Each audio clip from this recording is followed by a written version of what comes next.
Ata po se po, unë besoj që edhe në vota besoj që ka me qenë kogja stabil. Pra, për dallim për i tjerëve, unë nuk pres që ka me pas në ndryshim shumë të madh elektoral.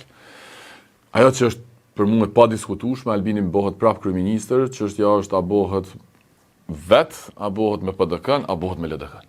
Për mua kjo s'ka asnjë rëndësi në rrafshin e fundit të mendimit.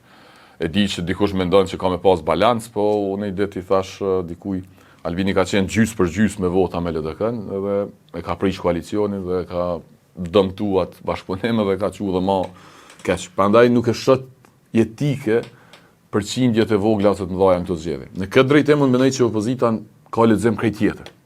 Koha mund të më jap drejt. Të gabuam sipas jush. Absolutisht po, edhe besoj që praktikisht ata as nuk bojnë opozit, sepse ata mendojnë që veç duhet me u dëshmu që jemi ndryshe për Albinit, jo që kemi ide tjera, po Albini është i trend, Albini po që në vendin gjedhë me 51%, Albini për blokon institucionet, ju e mani man vitin 2025, krejt që ka bo opozita, veç të bëshin qërë Albinin, për propozon Albulenën 55 herë. Ku i interesant për këtë punë?